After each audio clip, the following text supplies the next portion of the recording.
Hello everyone, welcome back to another talking video with me.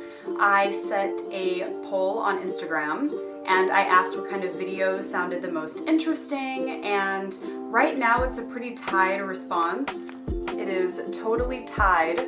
So I think I'm gonna go ahead and make both videos since people seem to be really interested, which thank you for voting, that was really nice. As of late, obviously there isn't really a lot of travel going on, there isn't really much of anything going on, so I've been going through all of my old travel photos, and with every photo that I was looking at, I had so many memories associated with it. I would remember something that happened before, during, or after the photo, why we took the photo, how long it took to get the photo, and I wanted to share some of those memories along with some tips when traveling to these countries, and also maybe a couple of random story times with me. So buckle in, this is probably gonna be a really long video, so I have some tea here. Let's get started. The last place I've posted so far on my Instagram is London. When I first went to London, it was the beginning of my travels to Europe last year. London is very beautiful and I would love to go back. I did love how convenient it was. I loved going to Primark and being able to just buy whatever. I loved the supermarkets everywhere. I loved being able to go see theater shows, and I just loved that they had everything. It was so convenient and so nice. And then when I traveled all around Europe and I came back to London, the second time I went back, I loved it so much more. I did have a bit more respect and I did see the cool uniqueness that London had, especially going out of town, which is my most memorable period, was when I went to this place and Kew Gardens. Sorry, this place, I forget the name. It was a beautiful, beautiful place. If I can find the name, I'll link it. Those places were some of the most beautiful places I've ever been to. They were stunningly amazing. I could have spent a whole day at each place. We didn't have time. We had to put both of them into one day.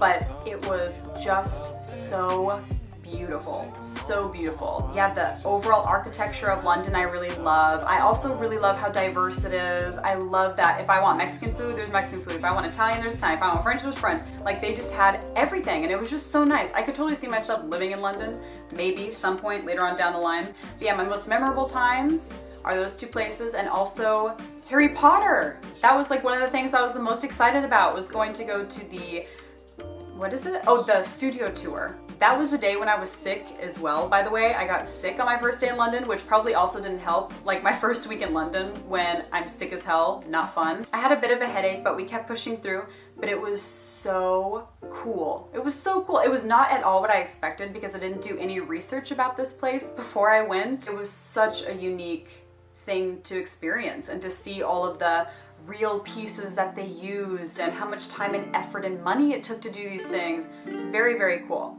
So I would say my tips for London would be to buy everything, see everything, anything you can think of in your little head. London has it. Even if you have to go a couple hours outside the city, they have everything. So do everything. Do a lot of research. You can find a million unique things to do in London. I also posted a lot of photos from Hong Kong from when I was there. I lived and worked there for about a month, and it was a very interesting time for me. Hong Kong is a very unique place, I think. I haven't been anywhere else quite like it, although it does remind me a lot of London. When I went to London, all I could think about was like New York and Hong Kong, because it just reminded me so much of it.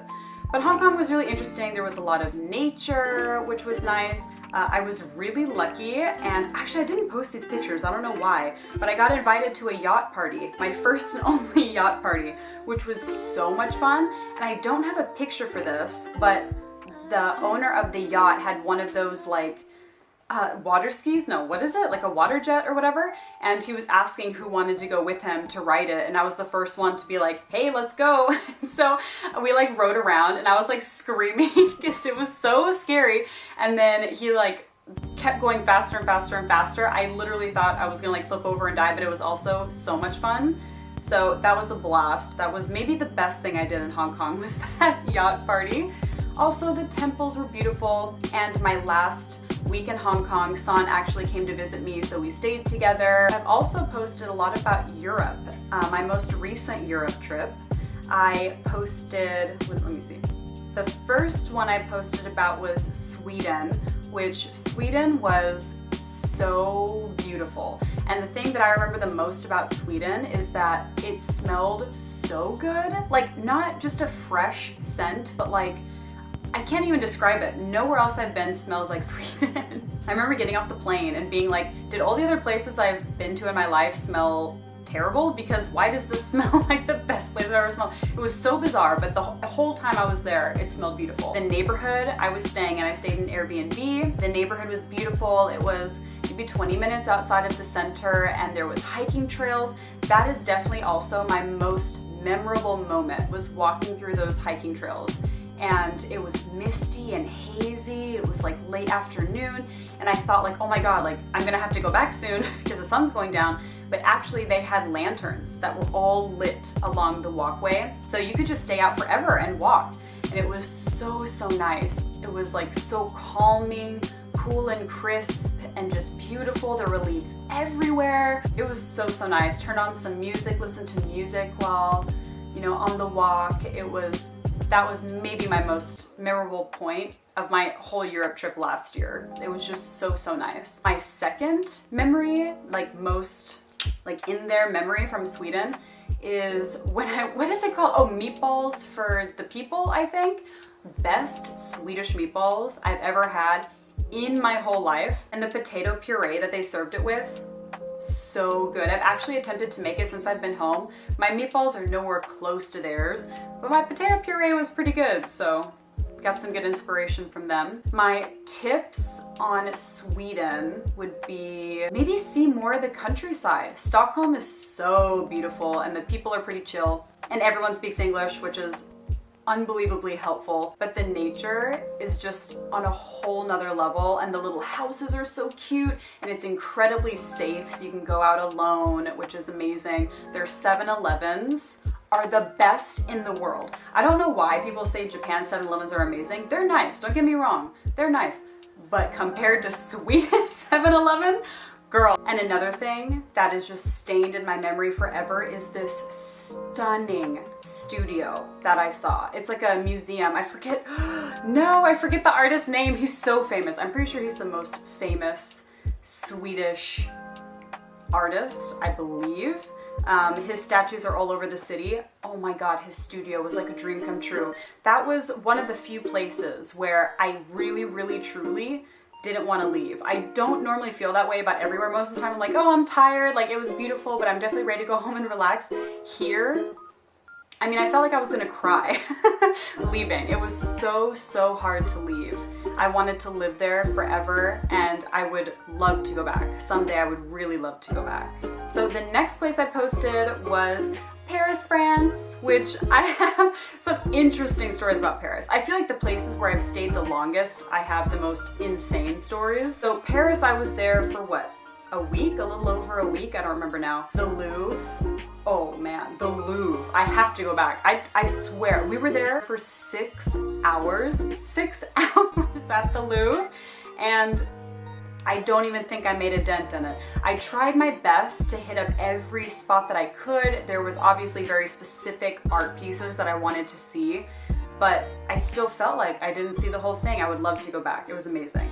And also, when we were done at the Louvre, I put this video on my Instagrams to go watch. There were these two musicians playing outside, and at first I thought it was like a recording. I was walking around outside, taking pictures, whatever, and I could hear music coming from somewhere, and they were playing Beauty and the Beast, and I forget, like other Disney songs. And I was like, what the hell's going on? So I walk over there, and they're just the most talented street performers I've ever seen. I sat and watched them for, I don't know, until they were done, at least 30 minutes, and then, like, you know, go in there and pay them every so often.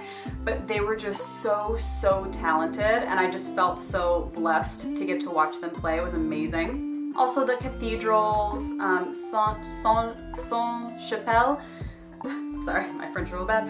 And of course, Versailles. So many memories about Versailles. The main one being that the weather was so bad that day. It was so bad that day. And so it was incredibly windy. I had done my hair for this. I was like covering my hair, like running into the buildings because we had to pay. So go into a separate building, pay, and then run into the main building. So we're running all over the place. And then finally, when it's time to take pictures, you know, we're fine, take our time, shoot whatever. But when we were done with the tour, of course you want to see the gardens, right? But it was pouring and so windy. So, and hazy as hell, so you couldn't see anything. So not a very good day to go, but you had to make a reservation in advance. There's nothing really that could be done at that point. And it was kind of heartbreaking to not get to see the gardens, but yeah, we like walked back to the train station, covering our heads, rain everywhere, we don't have umbrellas. Yeah, we went home wet and cold that day, but the inside, beautiful. I'll never forget.